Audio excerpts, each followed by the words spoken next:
देखिए EDTA titration method एक complexometric titration method है जल की कठोरता ज्ञात करने की, वाटर हार्डनेस के एस्टिमेशन की। तो मैं लिख देता हूँ, दिस मेथड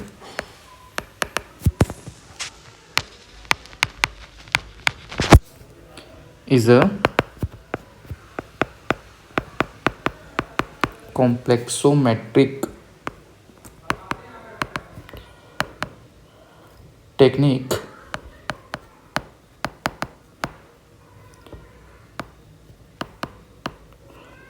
for estimating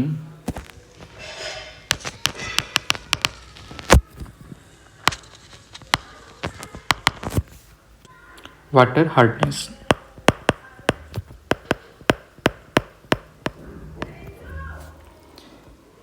ठीक है, ये एक कॉम्प्लेक्सोमेट्रिक टेक्निक है। यहाँ पर कॉम्प्लेक्सोमेट्रिक का मतलब क्या है कि इस टाइट्रेशन में हम जो EDTA सॉल्यूशन यूज़ करते हैं वो हार्ड वाटर में प्रेजेंट कैल्शियम और मैग्नीशियम के साथ मिलकर के कॉम्प्लेक्स कंपाउंड तैयार करता है, एक कॉम्प्लेक्स सिस्टम तैयार करते हैं या कॉम्प्लेक्स सॉल्ट तैयार करते हैं।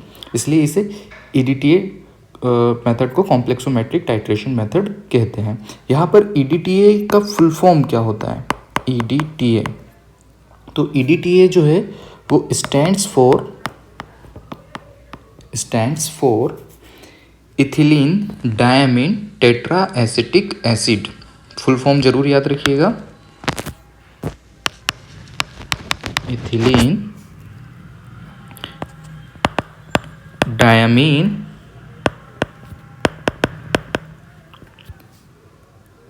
Tetra acetic acid. ध्यान दें, ethylene diamine tetra acetic acid ये एक ही शब्द में आएगा, ये एक ही शब्द है क्योंकि ये एक केमिकल कंपाउंड का नाम है। लेकिन आप जब इसको याद रखें तब आप इथिलीन अलग याद रखें, डाईएमीन अलग याद रखें और टेट्रा एसिटिक एसिड अलग याद रखें। अब इसी की हेल्प से इसका फॉर्मूला किस तरह से लिखा जाएगा, जो इसका नाम है उसी से हम फॉर्मूला भी डिराइव करेंगे। देखिए, क्योंकि ये इसके नाम में सबसे पहले इथिलीन आता है, यानी कि ये केमिकल कंपाउंड इथिलीन का डेरिवेटिव है और इथिलीन का formula CH2 double bond CH2 होता है। तो मैं सबसे पहले लिखूँगा CH2, लेकिन यहाँ पर मैं एक सिंगल बॉन्ड बनाऊँगा। क्योंकि मैंने एक सिंगल बॉन्ड बनाया है तो दोनों कार्बन की एक एक वैलेंसीज ओपन होंगी, जिससे एमीन जुड़ेगा। एमीन ग्रुप NH2 ग्रुप होता है, तो मैं NH2 लिख देता हूँ। मैंने H2 नहीं लिखा है। इन दोनों हाइड्रोजन को जो NH2 ग्रुप से जुड़ी हुई होगी इनको मैं रिप्लेस कर दूंगा एसिटिक एसिड से, और एसिटिक एसिड का फॉर्मूला क्या होता है? CH3COOH। तो यहाँ लिखेंगे अपन CH2COOH, CH2COOH। सिमिलरली इधर भी हम CH2COOH लिखेंगे, CH2COOH यहाँ पर भी लिखेंगे।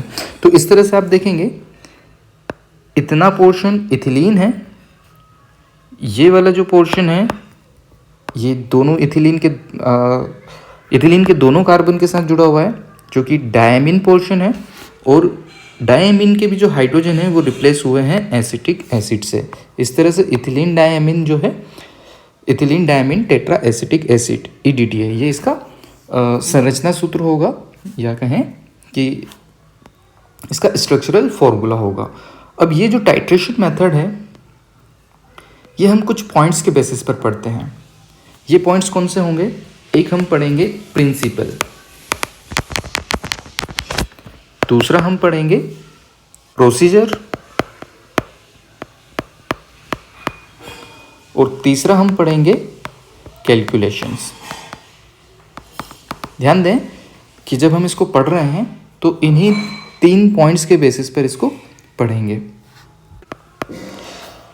तो आइए शुरू करते हैं। सबसे पहले इस मेथड के प्रिंसिपल से। प्रिंसिपल यानी कि सिद्धांत का मतलब क्या होता है कि मेथड कैसे काम करती है। तो यह मेथड क्योंकि एक कॉम्प्लेक्सोमेट्री मेथड है, तो यहाँ पर EDTA जो है वो एक कॉम्प्लेक्स प्रिपेयर करता है। तो सबसे पहले प्रिंसिपल में हम लोग लिख लेते हैं जब हम सॉल्यूशन के अंदर EDTA मिलाते हैं तो सबसे पहले कैल्शियम 2+ एंड मैग्नीशियम 2+ आयंस जो हैं ये कंबाइंड हो जाते हैं EDTA से। तो ions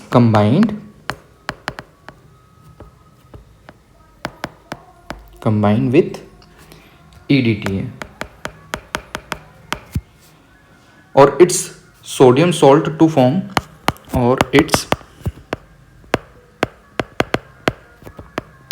sodium salt to form stable complex ion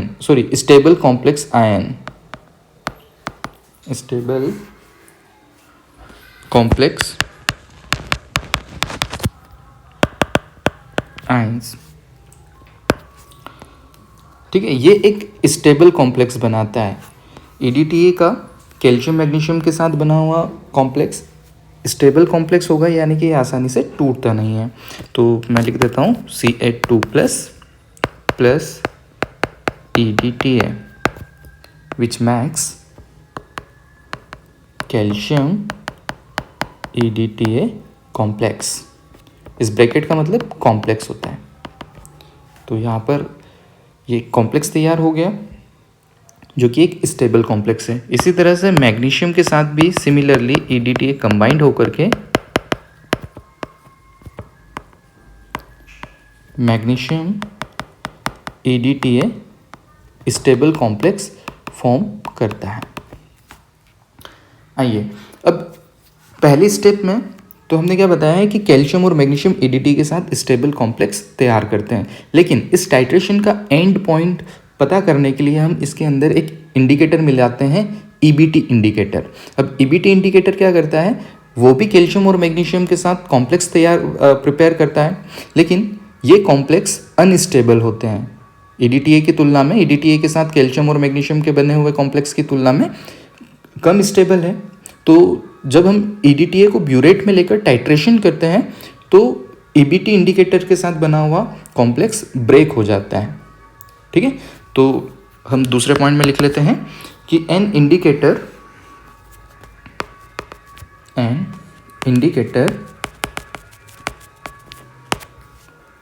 जिसका नाम क्या है, Eriochrome black T. Eriochrome black T या शॉर्टली इसको हम EBT इंडिकेटर कहते हैं, is added to hard water which react with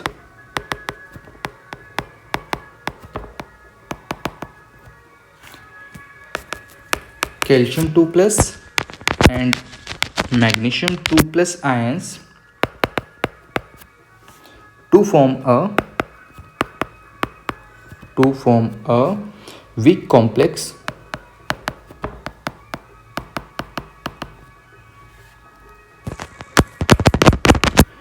salt producing a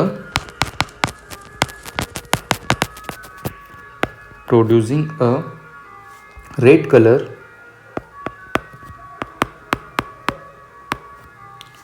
similar to alcohol।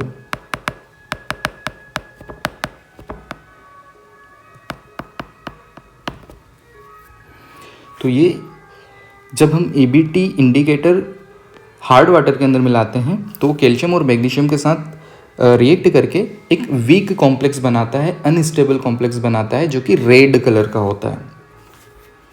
ठीक है, तो इसको केमिकल इक्वेशन के फॉर्म में लिखेंगे Ca2+ EBT जो कि इंडिकेटर है, ये बना लेगा similarly calcium EBT complex.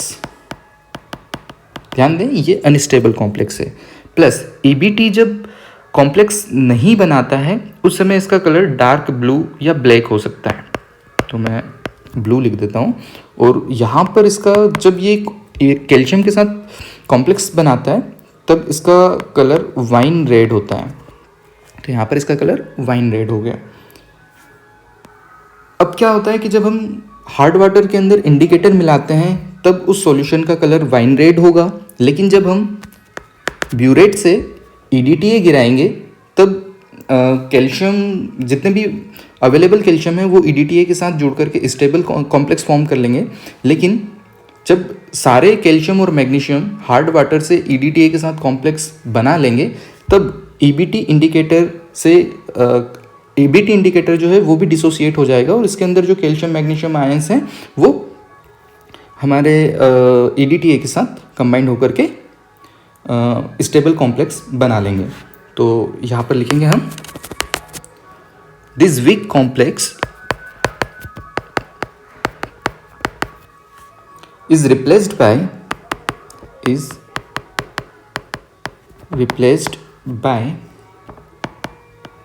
the EDTA complex.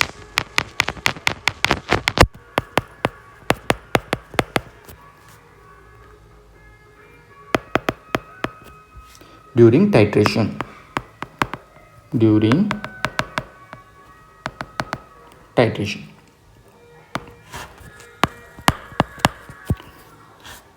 When the solution's color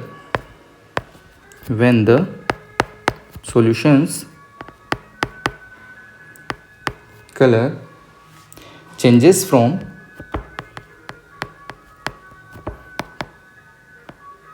from red to blue,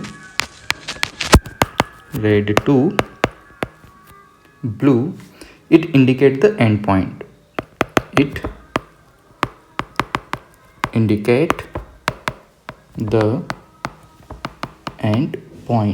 तो टाइट्रेशन के एंड पॉइंट पर सॉल्यूशन का कलर ब्लू हो जाता है वाइन रेड से।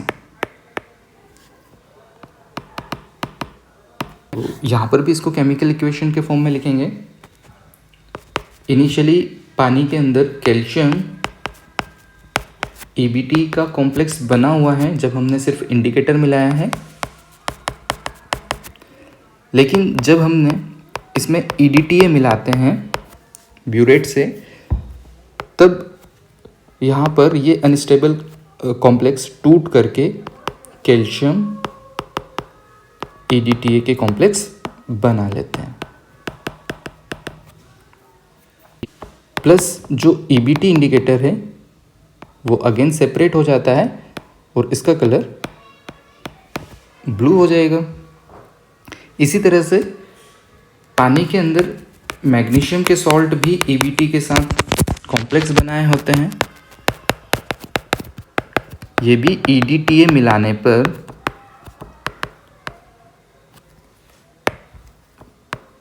मैग्नीशियम EDTA कॉम्प्लेक्स में कन्वर्ट हो जाते हैं और इसी तरह से EBT इंडिकेटर जो है वो सेपरेट हो जाता है और यहाँ पर एंड पॉइंट पर कलर ब्लू हो जाता है। तो ये इसका सिद्धांत है या कहें प्रिंसिपल है। ठीक है, अब मैं इसको डायग्राम बना करके आप लोगों को विजुअलाइज करवाने की कोशिश करूँगा। तो मैं इसके लिए एक डायग्राम बनाता हूँ टाइट्रेशन का सेटअप। ये हमें परीक्षा में लिखने के लिए ज़रूरत नहीं है, वहाँ पर डायग्राम बनाने की आवश्यकता नहीं है, वहाँ पर सिर्फ प्रोसीजर ही हमको लिखना होगी। Principle and procedure and calculations, बस यही लिखना होगा। तो ये एक ब्यूरेट स्टैंड है, इस पर मैं एक ब्यूरेट ड्रॉ कर रहा हूँ।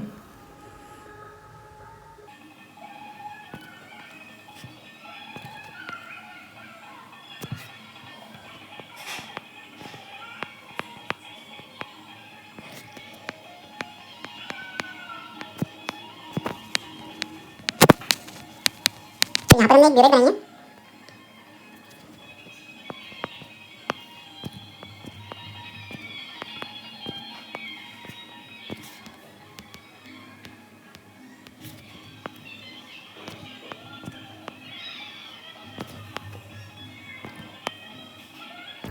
तो ये हमारी एक ब्यूरेट स्टैंड हो गई,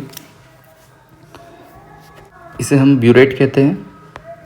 यदि आपने टाइट्रेशन की होगी तो आई होप आप इसे पहचानते होंगे, ब्यूरेट। इसमें मार्किंग होती है।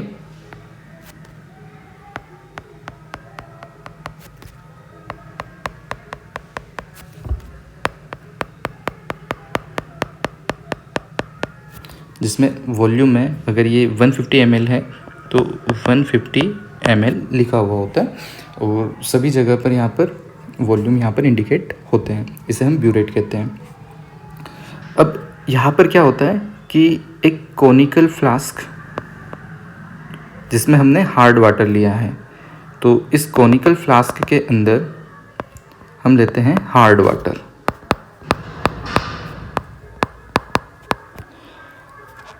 प्लस इसके साथ ऐड करते हैं इंडिकेटर। अब ऑब्वियसली यहाँ पर इंडिकेटर कौन सा है, सॉरी इंडिकेशन लिखा है मैंने,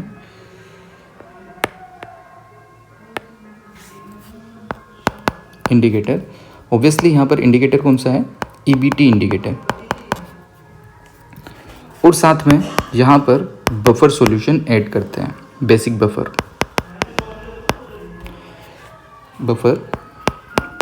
सॉल्यूशन ऐड करते हैं। ये तीनों चीज़ें हम यहाँ पर इस टाइट्रेशन फ्लास्क के अंदर ले लेते हैं। अब ये जो ब्यूरेट है, यहाँ पर हमको एक सॉल्यूशन भरना है क्या का, EDTA का। तो इस ब्यूरेट के अंदर भरा होगा EDTA सॉल्यूशन। ठीक है, तो जब हम हार्ड वाटर और इंडिकेटर और बफर सॉल्यूशन ये तीनों चीज़ें जब ले लेते हैं तब इनिशियली इसका कलर होगा wine red. Wine red colour क्यों होगा, क्योंकि पानी के अंदर जितने भी कैल्शियम और मैग्नीशियम आयंस हैं उन्होंने EBT इंडिकेटर के साथ मिलकर के कॉम्प्लेक्स प्रिपेयर किया होगा जिसका कि कलर वाइन रेड होता है। लेकिन जब हम ब्यूरेट से लगातार EDTA गिराते जाते हैं बूंद बूंद करके, ड्रॉप वाइज, तो ये कैल्शियम और मैग्नीशियम EDTA के साथ जुड़ करके स्टेबल परमानेंट कॉम्प्लेक्स बनाते हैं, जिसके के कारण EBT के साथ जुड़े हुए कैल्शियम और मैग्नीशियम भी EDTA के साथ जुड़ करके स्टेबल कॉम्प्लेक्स में आ जाते हैं। तब ये कलर शिफ्ट हो जाता है। जब और कैल्शियम मैग्नीशियम नहीं रह जाते तब ये EBT इंडिकेटर जब अलग हो जाएगा तब ये अपना ओरिजिनल कलर ब्लू में शिफ्ट हो जाएगा, ब्लू कलर के अंदर शिफ्ट हो जाता है। तो इस तरह से हम वाइन रेड कलर से ब्लू कलर के शिफ्ट होने में इसको हम एंड पॉइंट पता लगाएंगे और यहाँ पर ब्यूरेट का जो वॉल्यूम है, जो भी वॉल्यूम होगा उसको हम नोट डाउन कर लेंगे। तो इस तरह से ये टाइट्रेशन को किया जाता है। आइए हम प्रोसीजर की तरफ बढ़ते हैं। दूसरा पॉइंट, प्रोसीजर।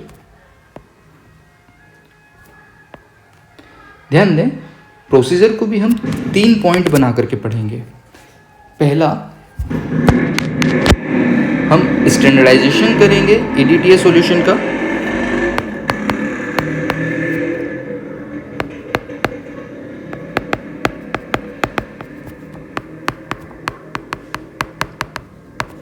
इसका क्या मतलब होता है मैं समझाऊंगा।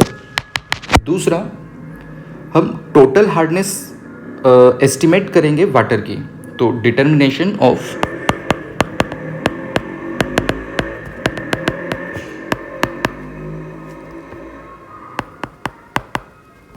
टोटल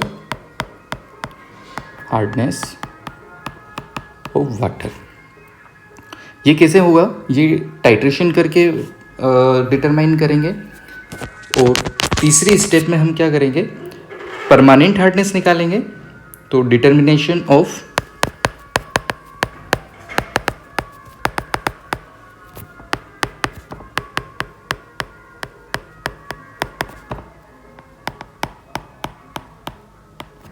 हार्डनेस ऑफ वाटर, ये भी हम टाइट्रेशन के थ्रू निकालेंगे।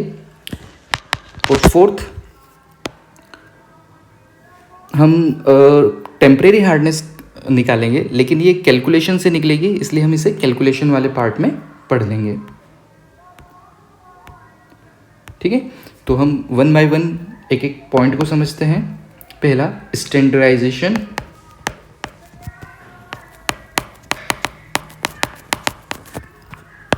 Of EDTA solution, EDTA solution का स्टैंडर्डाइजेशन। अब यहाँ स्टैंडर्डाइजेशन करने का क्या मतलब है वो मैं सबसे पहले समझा देता हूँ आप लोगों को। देखिए स्टैंडर्डाइजेशन करने का मतलब क्या है, क्योंकि हम जब EDTA सॉल्यूशन यूज़ करते हैं तब ये एक सॉल्ट के फॉर्म में, एक सॉलिड के फॉर्म में मिलता है। इसे 4 ग्राम EDTA को 1 लीटर सॉल्यूशन में मिला करके एक EDTA सॉल्यूशन तैयार कर लिया जाता है। लेकिन ये EDTA कितने ग्राम कैल्शियम कार्बोनेट हार्डनेस के इक्विवेलेंट है, ये पता लगाना ही स्टैंडर्डाइजेशन कहलाता है। ठीक है, तो इसके लिए हमें रिक्वायरमेंट होगी स्टैंडर्ड हार्ड वाटर की। और स्टैंडर्ड हार्ड वाटर क्या होता है? एक ऐसा हार्ड वाटर जिसकी हार्डनेस आपको ऑलरेडी पता होती है। ऑलरेडी कैसे पता होगी? क्योंकि ये आप लैब में खुद से ही प्रिपेयर करते हैं। इसके लिए क्या करते हैं कि 1 ग्राम प्योर कैल्शियम कार्बोनेट को 1 लीटर पानी के अंदर डिसॉल्व करते हैं। तब ध्यान दें, 1 ग्राम प्योर कैल्शियम कार्बोनेट। अब कैल्शियम कार्बोनेट क्योंकि पानी में सीधे ही डिसॉल्व नहीं होता, तो इनिशियली इसको हाइड्रोक्लोरिक एसिड में डिसॉल्व करते हैं और फिर उस सॉल्यूशन को पानी डिस्टिल वाटर मिला करके 1 लीटर कर लेते हैं। तो 1 ग्राम प्योर कैल्शियम कार्बोनेट को 1 लीटर पानी के अंदर घोल लेते हैं। अब इस पानी का 1 मिलीलीटर जो है वो होता है 1 मिलीग्राम कैल्शियम कार्बोनेट के, है ना। 1 मिलीलीटर जो इसका वॉल्यूम है वो 1 मिलीग्राम कैल्शियम कार्बोनेट के इक्विवेलेंट है। अब इसी SHW की हेल्प से, ये हमारा SHW है, इस SHW की हेल्प से हम स्टैंडर्डाइजेशन करेंगे EDTA का। तो शुरू करते हैं। इसमें लिख लेते हैं कि हमको क्या क्या करना है। तो नॉन हार्डनेस वाटर, जिसको कि स्टैंडर्ड हार्ड वाटर कहते हैं, non hardness water SHW, standard hard water,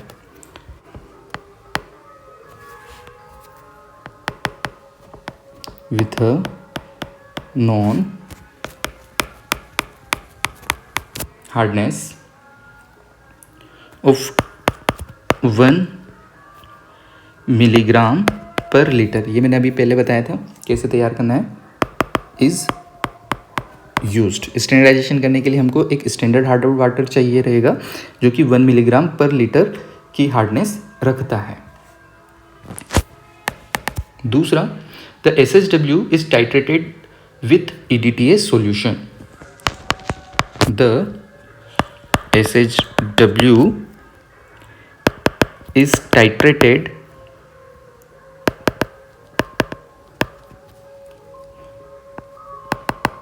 with EDTA solution.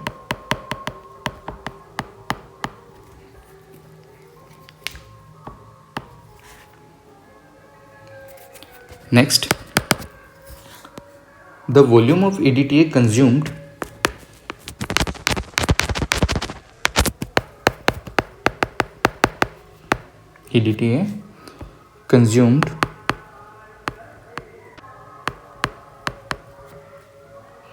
denoted as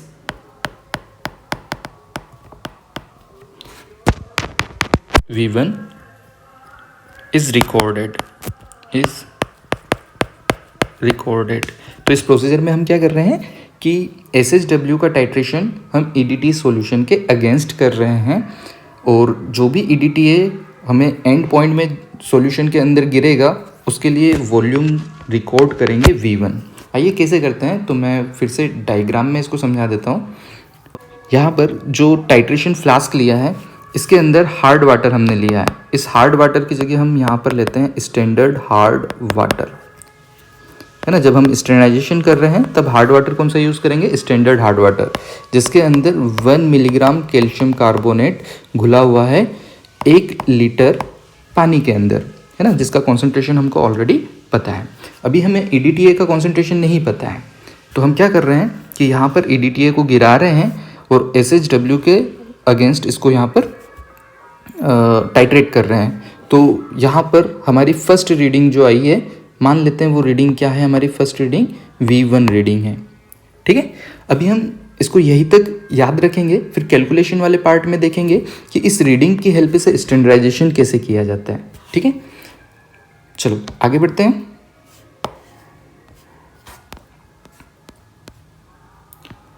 अब हम सेकंड स्टेप पर पहुंचते हैं।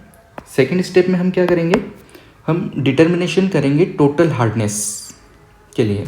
तो डिटर्मिनेशन ऑफ टोटल हार्डनेस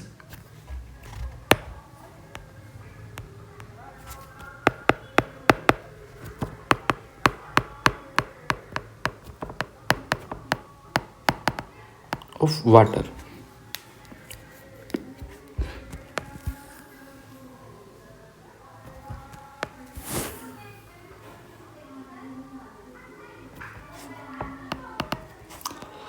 तो अब की बार हमने जो सैंपल वाटर लिया है उसको EDTA के अगेंस्ट टाइट्रेट करेंगे। सेम वैसे ही करना है। तो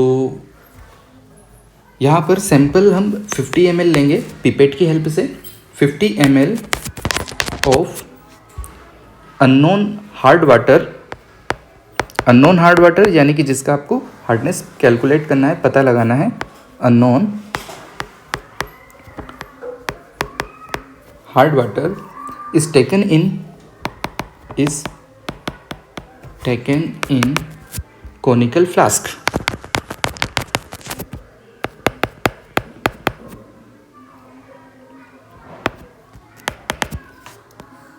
यहाँ पर फिर से हम EBT इंडिकेटर मिला देंगे। Eriochrome black T added as an indicator. EBT is added as an indicator।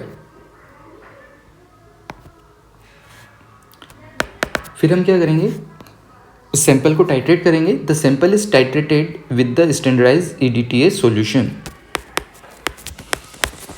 The sample is titrated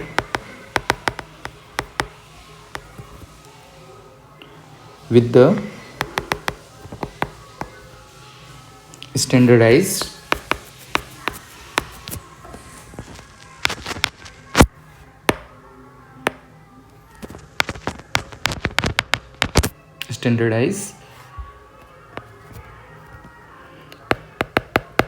EDTA solution.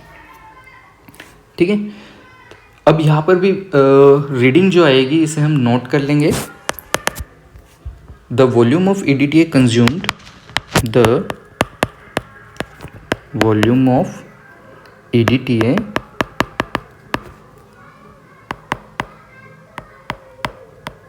Consumed denoted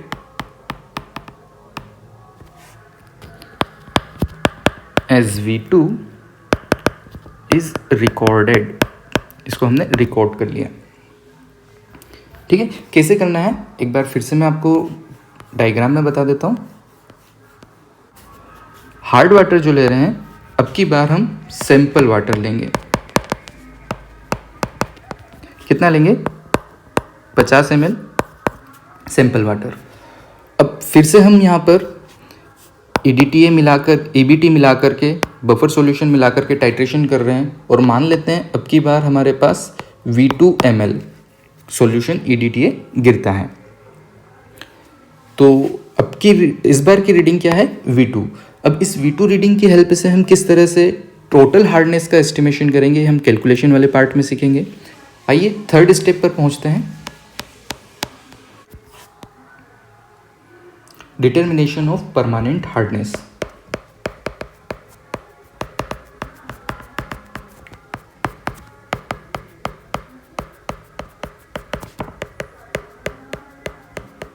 determination of permanent hardness.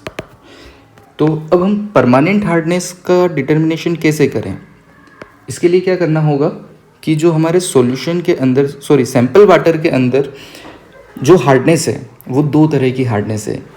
ठीक है, जो सैंपल वाटर हम ले रहे हैं इस टाइट्रेशन के अंदर, उस सैंपल वाटर के अंदर दो तरह की हार्डनेस है। एक परमानेंट हार्डनेस है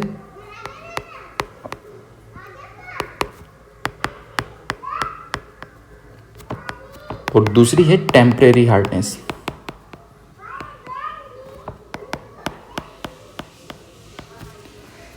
ये दोनों हार्डनेस मिलकर के टोटल हार्डनेस बनाती हैं।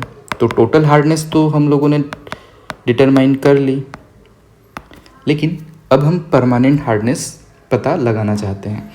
तो हम क्या कर सकते हैं, यदि हम टेम्परेरी हार्डनेस को दूर कर दें तो इस पानी के अंदर सिर्फ परमानेंट हार्डनेस ही बची रहेगी, जिसके लिए हम टाइट्रेशन करके इसका भी यहाँ पर डिटर्मिनेशन कर लेंगे।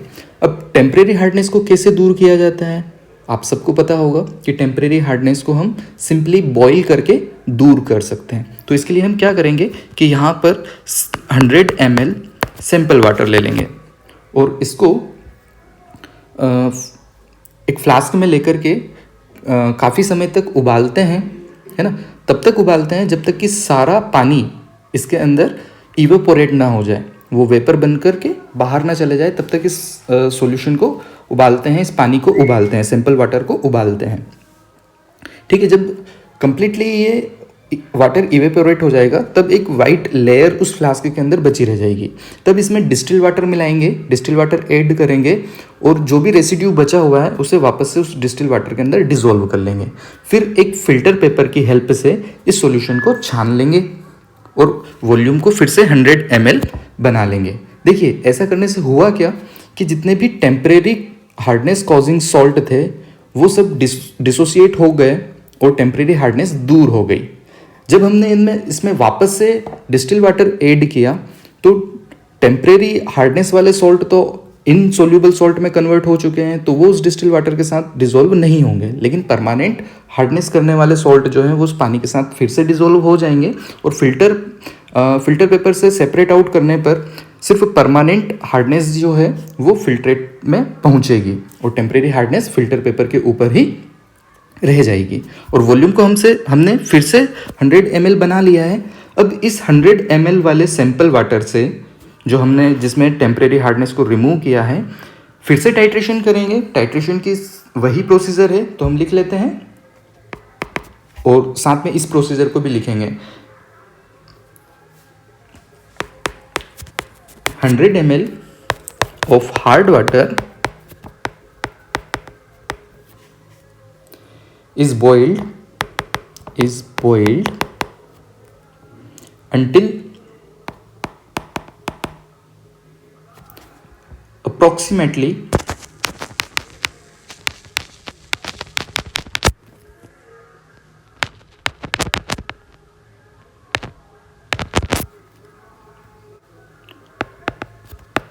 50 ml रिमेन। देखिए इसको हाफ बॉइल करने पर भी लगभग सारे हार्डनेस टेम्परेरी हार्डनेस दूर हो जाएगी, यानी कि हम 100 ml को जब तक वो 50 ml ना हो जाए तब तक इसको गर्म करेंगे, तब हम समझ सकते हैं कि यहाँ पर सारी टेम्परेरी हार्डनेस दूर हो चुकी है। Next, the remaining water is cooled. The remaining water is cooled, इसे हमने ठंडा किया, फिल्टर्ड, फिर फिल्टर किया एंड डाइल्यूटेड बैक। कितना, जितना कि हमने इनिशियल लिया था, कितना, 100 ml using distilled water, using distilled water. अब फिर से हमने टाइट्रेशन किया। टाइट्रेशन हम 50 ml लेकर के करते हैं, तो 50 ml of this water is titrated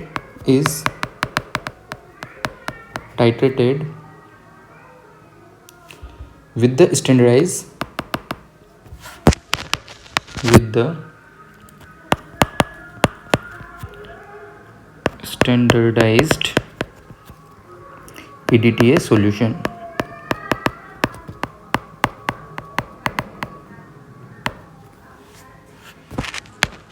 फिर से हमने टाइट्रेट किया और रीडिंग को नोट कर लेंगे। तो तो the volume of EDTA, the volume of EDTA consumed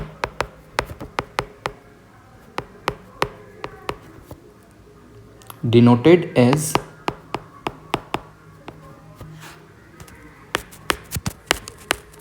V3 is recorded। ये हमने फिर से वॉल्यूम को रिकॉर्ड कर लिया। तो फिर से मैं आपको डायग्राम पर लेकर के चलता हूँ और वहाँ पर अब की बार हमने यहाँ पर जो उबाल करके टेम्परेरी हार्डनेस को दूर किया है वो सैंपल वाटर लिया है। ठीक है, इसको मैं येलो कलर से दिखा रहा हूँ। तो यहाँ पर अब की बार हम लोगों ने ये सैंपल वाटर यहाँ पर लिया है। इसमें वही EBT इंडिकेटर मिलाएंगे, बफर सॉल्यूशन मिलाएंगे और EDTA सॉल्यूशन के अगेंस्ट इसको टाइट्रेट करेंगे। मान लेते हैं अब की बार हमारे पास रीडिंग V3 ml आई। जब wine red colour blue colour में शिफ्ट हो जाएगा तब हम रीडिंग नोट कर लेंगे और कितनी रीडिंग आई, V3 ml यहाँ पर रीडिंग हमारे पास आई। अब हमने 3 रीडिंग यहाँ पर निकाल ली है। इन तीनों रीडिंग की हेल्प से हम परमानेंट हार्डनेस, टेम्परेरी हार्डनेस और साथ में टोटल हार्डनेस तीनों ही देखेंगे। टोटल हार्डनेस हमने सबसे पहले निकाली है तो उसके लिए कुछ कैलकुलेशंस करेंगे, फिर परमानेंट हार्डनेस के लिए कैलकुलेशन करेंगे और टोटल हार्डनेस में से परमानेंट हार्डनेस को माइनस करके हम टेम्परेरी हार्डनेस को पता लगा लेंगे। चलिए, तो अब हम कैलकुलेशन वाला पार्ट लिखने जा रहे हैं।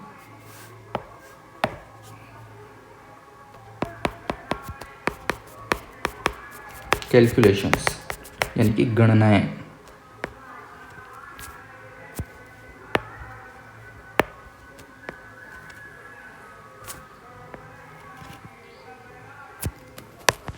तो कैलकुलेशंस देख लेते हैं। हमने जब फर्स्ट स्टेप ली थी तब क्या किया था, स्टैंडर्डाइजेशन किया था EDTA सॉल्यूशन का। तो फर्स्ट स्टेप में हम कैलकुलेशन देखेंगे।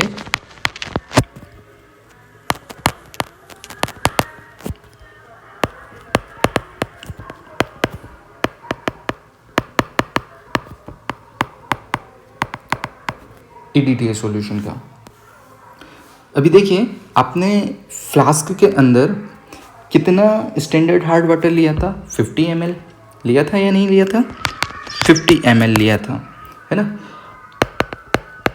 हार्ड वाटर, है ना। ये हमारा स्टैंडर्ड हार्ड वाटर है, SHW है, स्टैंडर्ड हार्ड वाटर। इसको मैं शॉर्टली लिख देता हूँ, SHW। ये कितने इक्विवेलेंट है, V1 ml EDTA के इक्विवेलेंट है, क्योंकि एंड पॉइंट V1 पर आया है। तो V1 ml EDTA इस 50 ml हार्ड वाटर के इक्विवेलेंट है। अब ध्यान दो, ये जो 50 ml है, क्योंकि यहाँ पर 1 मिलीलीटर का मतलब क्या था, यहाँ पर 1 मिलीलीटर का मतलब था 1 मिलीग्राम कैल्शियम कार्बोनेट इक्विवेलेंट। तो यहाँ पर 50 मिलीलीटर का क्या मतलब हुआ, 50 मिलीग्राम कैल्शियम कार्बोनेट इक्विवेलेंट। ये किसके इक्वल है, V1 ml EDTA के इक्वल हुए। अब ध्यान दो, ये V1 ml EDTA के इक्वल है। तो 1 ml EDTA कितने मिलीग्राम कैल्शियम कार्बोनेट के इक्विवेलेंट होगा।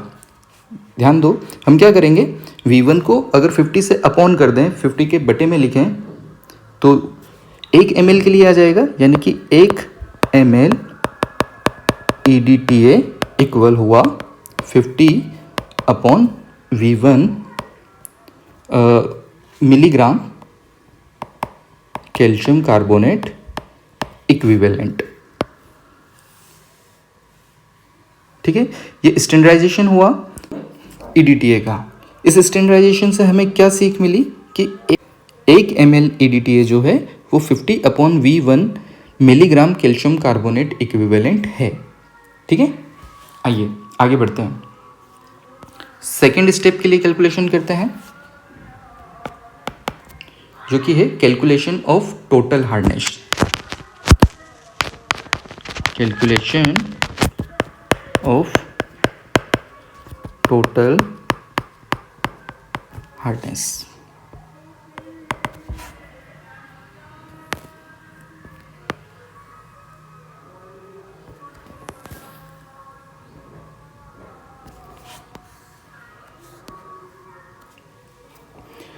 अब देखिए, अब हमने सैंपल वाटर लिया था जिसके के लिए हमारी टाइट्रेशन की रीडिंग आई थी V2 ml।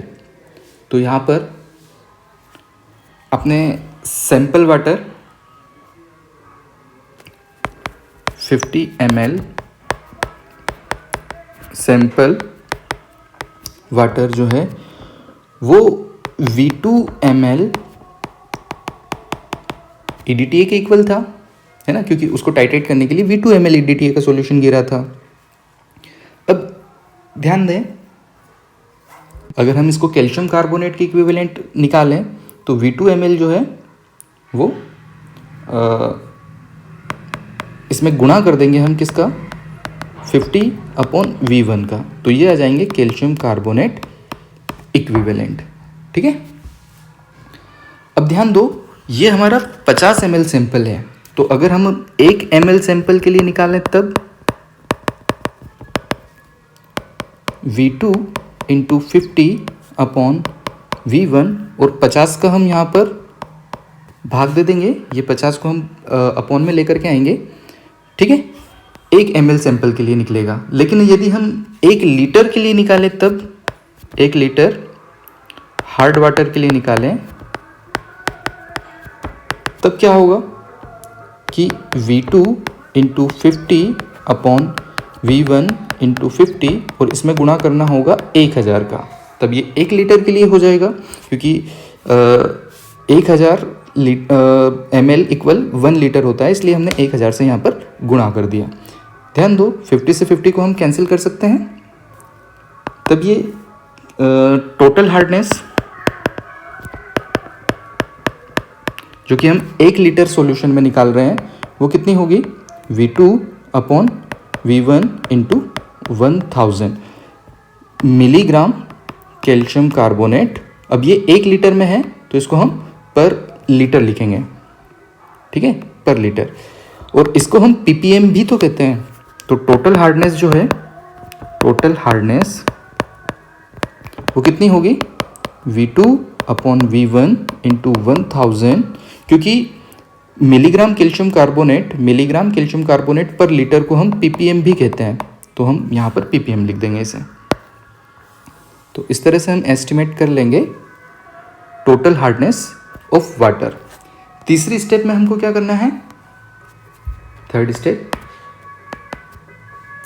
स्टेप में हमको परमानेंट हार्डनेस निकालना है। तो कैलकुलेशन ऑफ परमानेंट हार्डनेस पता करेंगे।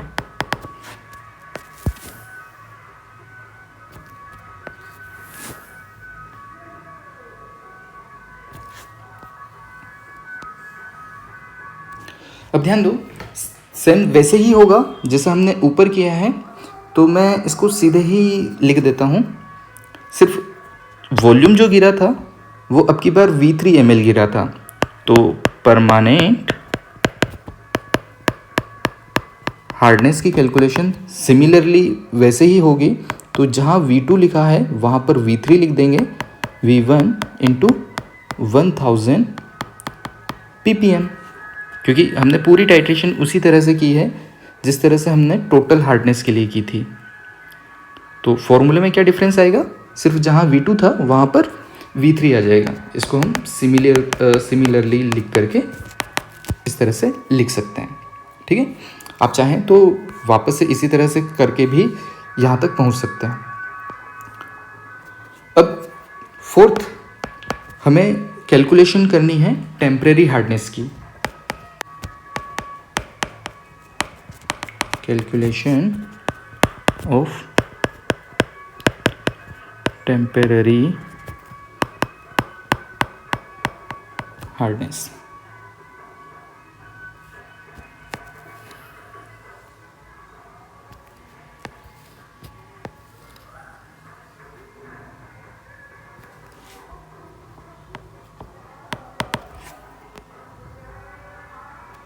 देखिए, टेम्परेरी हार्डनेस के लिए हमने कोई टाइट्रेशन नहीं किया है, इसको हम टोटल हार्डनेस में से परमानेंट हार्डनेस को माइनस करके निकालेंगे।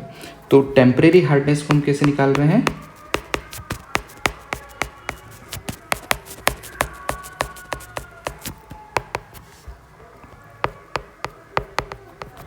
टोटल हार्डनेस माइनस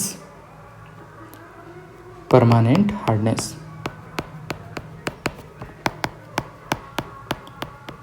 ठीक है, टोटल हार्डनेस में से यदि हम परमानेंट हार्डनेस को माइनस कर दें तो हमारा पास क्या बचा रह जाएगा, टेम्परेरी हार्डनेस। तो आइए कैलकुलेट करते हैं।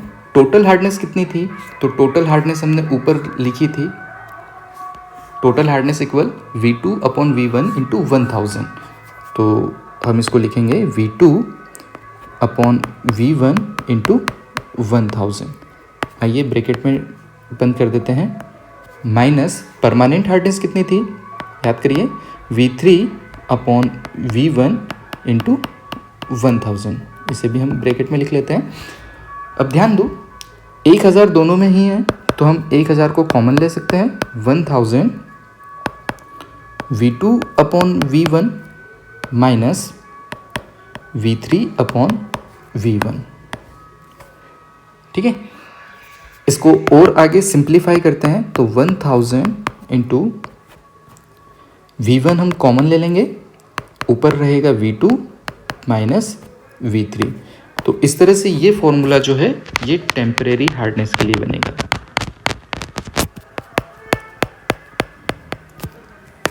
तो इस तरह से हम यहाँ पर टेम्परेरी हार्डनेस, परमानेंट हार्डनेस और टोटल हार्डनेस, तीनों तरह की हार्डनेस EDTA मेथड की हेल्प से पता लगा सकते हैं। आई होप आपको वीडियो समझ आया होगा। आज के वीडियो में इतना ही। Thank you.